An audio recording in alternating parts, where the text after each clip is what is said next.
Helldivers 2, while a viral success, came out of left field. In hindsight, it probably shouldn't have. What the developer did was take a proven concept, extraction shooters, and put some very interesting twists on it. And let's see if we can figure out how indie devs can use this to their advantage.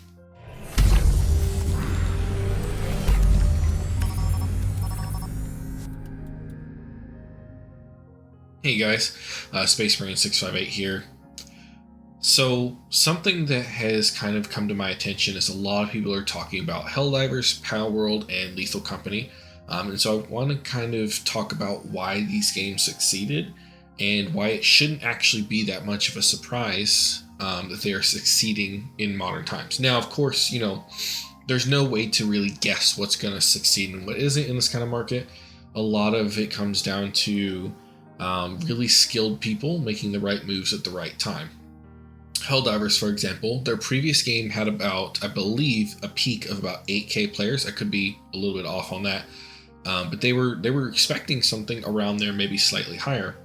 But what has happened is all of these games have succeeded because they've made a couple of really good decisions that I think a lot of indie devs can also make in their own works, but more than just copycatting what they're doing, actually thinking through the process of why they made those choices and how they can make similar choices without actually copying their entire game. So as I've got here, you can kind of see a breakdown of these games in terms of the style of the game, the level of detail, the game modes that they actually have, what type of weapons they have, the team size, and the genre. Now, I'm going to correct myself here. After doing some digging, I would say that this should be promoted to something more like A to AA. But I was looking through here to kind of figure out, what's the commonality. And while there is the commonality of co-op versus PvE, there has been a little bit of talk of Palworld maybe adding some PvP. But I think overall, while that is a defining metric by which these games are being measured, I do not think that is the only metric that indie devs should be paying attention to. So let's ask ourselves, what makes these games similar?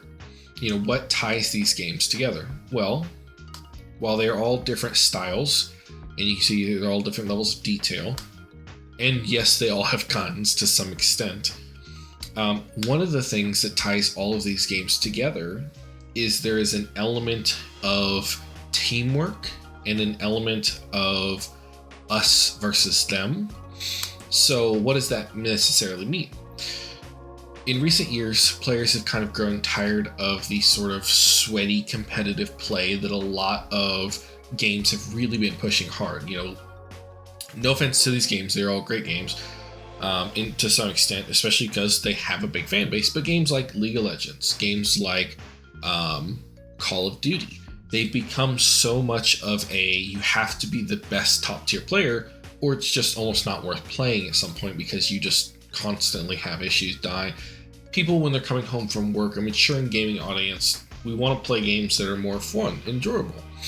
Now, that's not to say people don't still enjoy those games, and there isn't a valid market for those games. There absolutely is. But I think the cooperative play, not just on the micro scale, on the squad level, but also on the macro scale, the idea of working together towards common goals, which Helldivers encapsulates really, really well, I think is what made these games so viral, especially Helldivers 2. I think it markets and capitalizes on the most of this growing trend of PvE.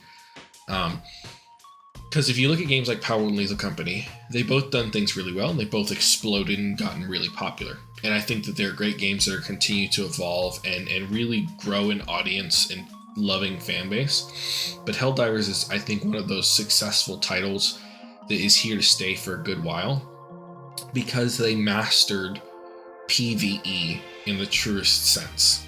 You have players that are, through this satirical narrative, really invigorated and invited to partake in this sort of like light-hearted romp, in that players are encouraged to really get into character, to enjoy what they're doing, to have fun, just absolutely massacring bots and bugs and doing it for democracy, as players like to cheer. And I think That combined with the idea of larger scale teamwork, so the overall, pushing and fighting against the actual human player who's controlling the whole thing, the game master, the guy who's behind the whole thing. I believe his name is Joel. The whole idea of players versus him really leads to that feeling of we are doing things together, we are working together, we are fighting together, which especially in a PvE shooter, it just massively changes the script.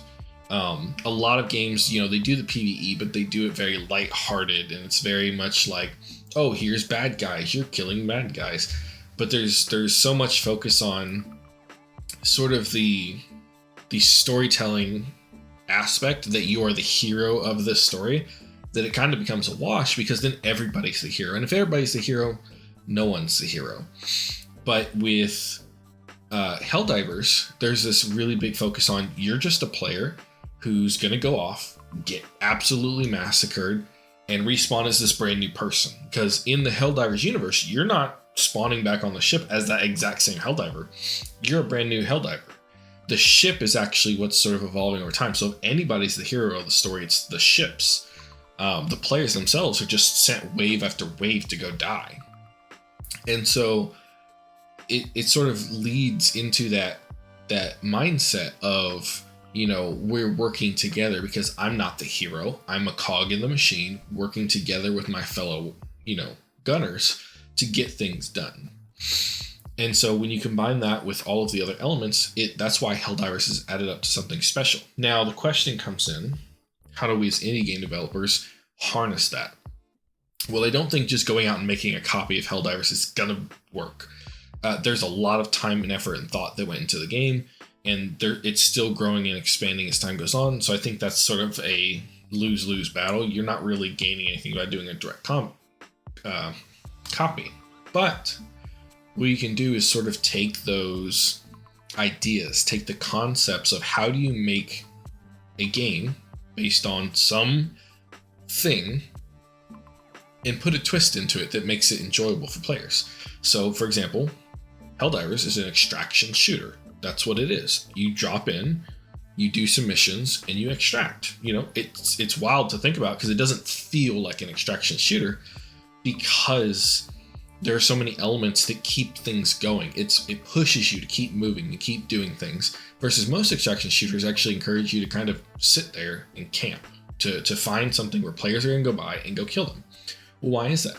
One, the game actively encourages you to keep moving through spawning bot waves, which keep coming and going, and the only way to stop bot waves is to get away from them. Now, there are exceptions to this, of course. Like, for example, when you're rescuing civilians, they send the bot waves to you while you try to get people out, and those feel like big heroic moments.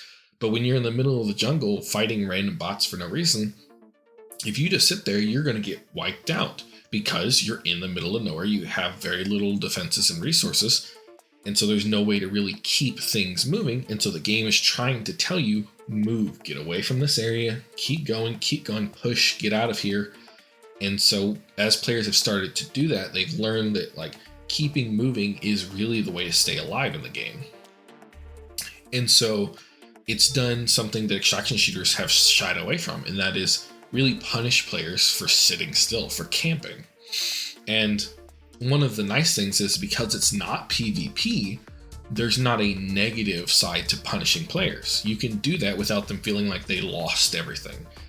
For example, when you play something like DMZ, which I love DMZ very much in Call of Duty, but there's always that element of feeling like you're being punished for things other players do. You go out, you're really smart, you do a bunch of missions, you do a bunch of recon, and then suddenly some player's camping the last helicopter and kills you right as you're about to get on board. It's like, well, I just got punished because he camped the whole game. He did literally nothing but wait for me to extract, killed me, stole all my stuff, and left. And I think that is a very frustrating experience for many players. Versus Helldivers, it is player versus the environment. And so because of that, you don't get punished by what other players do. If anything, you get rewarded when other players play well. When your fellow Helldivers, either with you in your squad or overall, play well, good things happen. And so therefore it encourages everybody to not just get better, but also to help each other, to bring the lower tier players up, teach them how to do things, because then everybody has a better experience. And ways you can do that in your own game are to think about, okay, how can I do this in a way that rewards players more than it punishes them? How do I get players from point A to point B without feeling like I am snubbing them on the nose when they make decisions? Because you want players to make decisions. And that's something that I think you need to think about is when you're designing your game, when you're at the beginning stages and you're thinking about, okay, how do I incorporate things like what Helldivers has done into my game? Think about, how do I take a simple concept, extraction shooter, and make it more fun? Well, so let's say you're not going the Helldivers route, but instead you are doing a more grounded, realistic military shooter. Okay, well, I mean, what is a more fun way to allow players to get from point A to point B? Maybe it is giving them cool weapons to do things with, and maybe it's giving them extra XP for assisting players. So let's say players who get their first rocket kill, everyone else on the team, even if they've already gotten the rocket kill, gets extra bonus XP or something like that.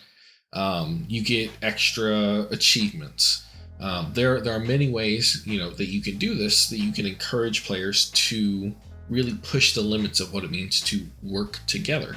Make missions difficult, but make them difficult in the way that you still have a chance to go, even if you're lower level. For example, in Helldivers, you respawn. They have something called reinforcements. So maybe your game allows respawning. Maybe it allows reinforcements so that when you have something bad happen or something that's difficult, you can still come back into the game. You can learn from that experience and you can carry that over.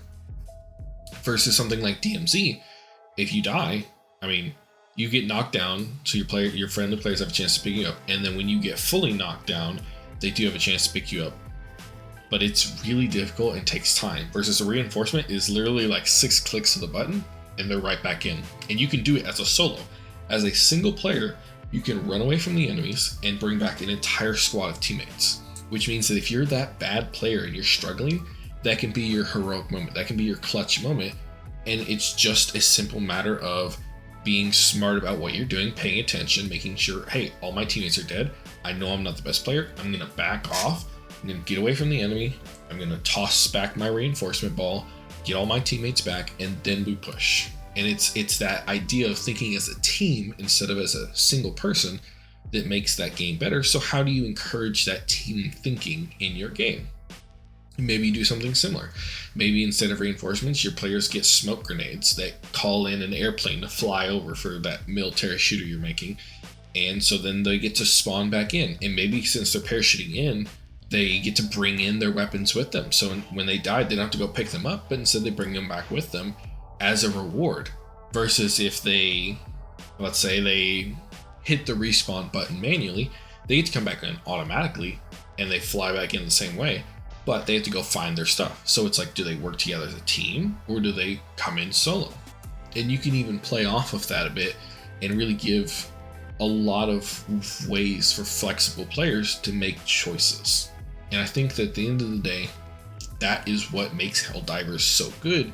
And that's what indie devs need to learn how to leverage, is leveraging the idea of team play and how to encourage players to do it.